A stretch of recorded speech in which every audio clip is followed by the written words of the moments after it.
Une porte s'entrouvre-t-elle entre l'Ukraine et la Russie? C'est la question qu'on se pose parce que nous en sommes tout de même au 1039e jour de guerre. Est-ce bientôt le temps des négociations? La proposition slovaque d'accueillir des discussions de ces deux pays, discussions de paix, l'arrivée de Donald Trump à la Maison-Blanche mi-janvier, tous ces événements relancent effectivement les espoirs d'ouverture, de pourparlers et donc peut-être de fin de conflit.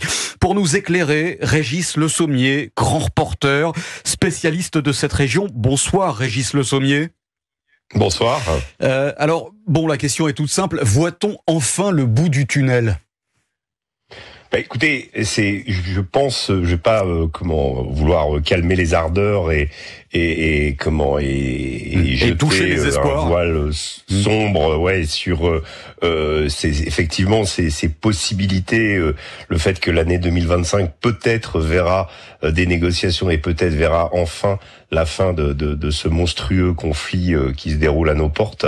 Mais il y a la bonne nouvelle, ça a été celle annoncée depuis longtemps par Donald Trump, qui en avait fait un grand argument de sa campagne, de négocier et de mettre un terme à la guerre en Ukraine. Alors il avait dit avec sa faconde habituelle en moins de 24 heures. Il est clair que déjà ça sera probablement un petit peu plus compliqué que ça. Non, moi je dirais que aujourd'hui, oui, il y a une usure clairement. Il y a une usure clairement côté ukrainien, un manque d'hommes, un manque de motivation et un état du front qui ne laisse pas augurer de bonnes choses pour les Ukrainiens au démarrage de cette année 2025, puisque les Russes sont actuellement à 7 kilomètres de l'oblast de Dniepro, c'est-à-dire qu'ils ont quasiment assuré la reconquête du sud de l'oblast de Donetsk. Ils ont pris en 80 jours 3000 kilomètres-carrés. Donc c'est pas non plus une percée magistrale, c'est toujours du grignotage, mais néanmoins on sent bien que il n'y a plus beaucoup de bonnes nouvelles pour les Ukrainiens venant du front, et que plus les choses avancent, plus les Ukrainiens risquent de perdre du territoire, voire à ce que les Russes profitent d'une situation qui fait que la géographie qu'ils ont devant eux aujourd'hui est nettement plus plate et nettement moins vallonnée qu'elle ne l'était pour ce qui est du Donbass, et donc jusqu'au Dniepr c'est de la plaine à blé, et donc il sera très difficile pour les Ukrainiens, après notamment la chute de Pokrovsk qui est imminente, de rétablir des lignes de défense, vous voyez. Régis Le Sommier. Les Russes jusqu'au Dniepr n'auront plus que de la plaine. Voilà. Régis Le Sommier. Et d'ailleurs, Charlotte, Georges, n'hésitez pas, vous m'interrompez à tout moment lorsque vous trouvez ça pertinent. J'aimerais qu'on évoque avec vous, Régis Le Sommier, cet avion du Kazakhstan, victime d'un crash mercredi, 38 morts, en cause vraisemblablement des tirs de défense aérienne russe. Alors, on n'est pas là, Régis Le Sommier, pour faire de la spéculation, non, surtout pas, mais ça vous semble crédible ou pas ? Tout à fait. Moi, ce que j'ai vu, ce que j'ai lu, un petit peu comme tout le monde, je ne suis pas dans le secret des dieux et je suis pas un spécialiste de l'aviation, mais j'ai compris que cet avion cherchait à atterrir à l'aéroport de Grozny et que une attaque de drones ukrainiens était en cours, et donc des tirs de la défense antiaérienne russe ont été observés, et donc probablement cet avion aurait pris probablement un de ces tirs. C'est ce qui s'est dit. Je sais que l'information est parue aujourd'hui. Vladimir Poutine a appelé à la fois le président du Kazakhstan Monsieur Aliyev, le président de l'Azerbaïdjan, puisque c'est un avion azerbaïdjanais, pour présenter ses excuses. Donc sans dire qui est à l'origine, mais visiblement c'est vers cette piste qu'il semble qu'il faille qu'on s'oriente. Voilà. Alors j'aimerais qu'on qu'on parle du cas des soldats nord-coréens dont on parle beaucoup ces dernières heures. Un soldat nord-coréen a été capturé par les forces armées ukrainiennes. Il est décédé des suites de ses blessures. Un décès qui serait en fait l'arbre qui cache la forêt, parce que selon les États-Unis, Régis Le Sommier, on recense déjà des centaines de morts et blessés nord-coréens en Ukraine. Vladimir Zelensky annonce 3000 morts. Ça vous semble probable, ça, ou pas? Côté nord-coréen, j'entends. Sur la question des Nord-Coréens, moi je me suis rendu dans... Oui, parce que je rappelle que vous étiez à Koursk.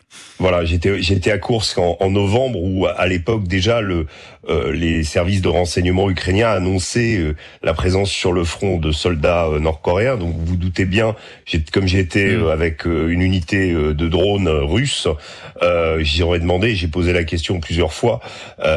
Donc j'ai rencontré là-bas un Nord-Coréen qui était un Nord-Coréen mais issu de l'immigration, c'est-à-dire ses parents avaient immigré en Russie et il s'était engagé dans l'armée russe, mais il était utilisé d'ailleurs. 3000 morts possible ou pas alors côté nord-coréen? Non, mais si, je pense que le problème, c'est que on a des chiffres complètement différents. Vous avez les services de renseignement sud-coréens qui parlent de 1100 morts, Volodymyr Zelensky qui parle de 300. Il y a un autre.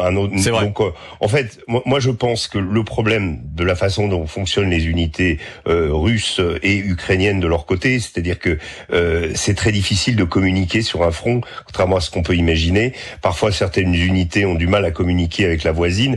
Donc il y a une chose qui me paraît assez aberrante, c'est d'imaginer que des vagues humaines uniquement faites de soldats nord-coréens n'ayant aucune expérience militaire soient lancées comme ça. Ce que ça, même si les chiffres sont différents et qu'il est très compliqué d'avoir un bilan terrible, bilan mortuaire précis, mais ce que ça signifie, Régis Le Sommier, c'est que ces soldats nord-coréens sont envoyés un petit peu comme à l'époque, pardon pour l'analogie, comme les tirailleurs sénégalais. C'est de la chair à canon.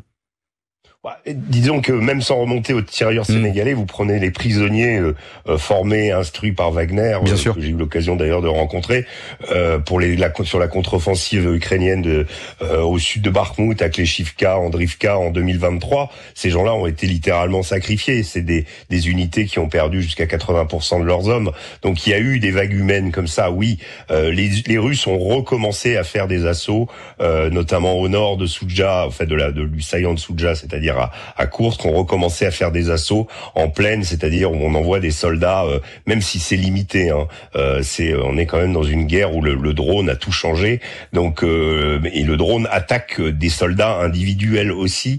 C'est-à-dire qu'il faut imaginer que vous avez potentiellement, vous pouvez être tué comme ça par un drone qui arrive, ce qu'on appelle les drones FPV, chargés de munitions. Et donc, on a vu des images. Les Ukrainiens nous ont montré des images où on voit apparemment des soldats nord-coréens justement se faire tuer par des drones, mais on ne sait pas trop. Il faut savoir une chose, et ça je termine là-dessus parce que c'est ultra important, c'est que dans l'armée russe, vous avez un certain nombre d'ethnies qui viennent de l'Est, des républiques de l'Est de la Russie. Ce sont les Touvins, ce sont les Bouriates, ce sont les Yakoutes pour les trois principaux, et puis il y a plein d'autres ethnies mongoles ou asiatiques qui combattent dans l'armée russe, et que la différence entre un Nord-Coréen et un membre de ces ethnies est extrêmement difficile à faire. Donc là, on nous dit, il y en a un qui est capturé, il est mort.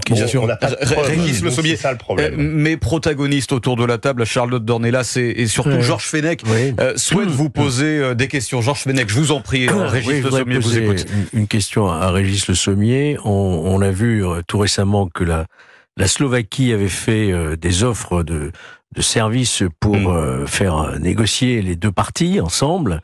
On a bien entendu Régis qui nous dit que, en fait, pour lui, la situation est quand même assez gelée. Il y a guerre d'espoir. Est-ce que la Slovaquie est le pays vraiment le mieux placé quand on connaît son penchant aujourd'hui pro-russe, bien sûr, comme la Hongrie par exemple, pour organiser d'éventuels pourparlers. C'est une proposition étrange en tout cas. Voilà. Est-ce que ça paraît sérieux à Régis Le Sommier, cela? Oui. Écoutez, ça m'aurait paru complètement aberrant avant l'élection de Donald Trump.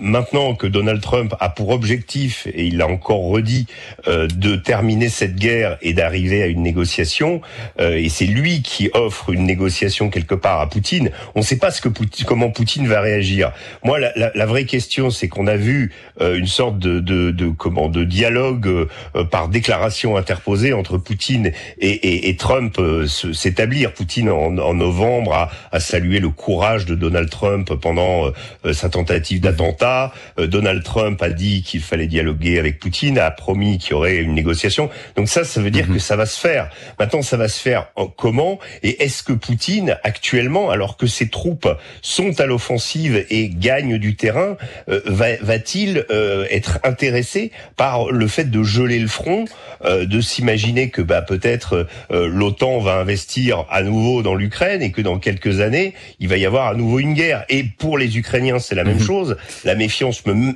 met à la place des Ukrainiens qui ont un peu l'impression d'être manipulés dans cette histoire, parce que pour eux, ça veut dire quoi? Si ça s'arrête là et qu'il y a un des pourparlers de paix, rien ne dit que les Russes ne recommenceront pas à passer à l'offensive dans quelques années. Merci beaucoup. Voilà. Merci beaucoup, Régis Le Sommier. Non, mais je ne voulais pas vous couper la chic, comme on dit familièrement. Mais en tout cas, merci pour cet entretien.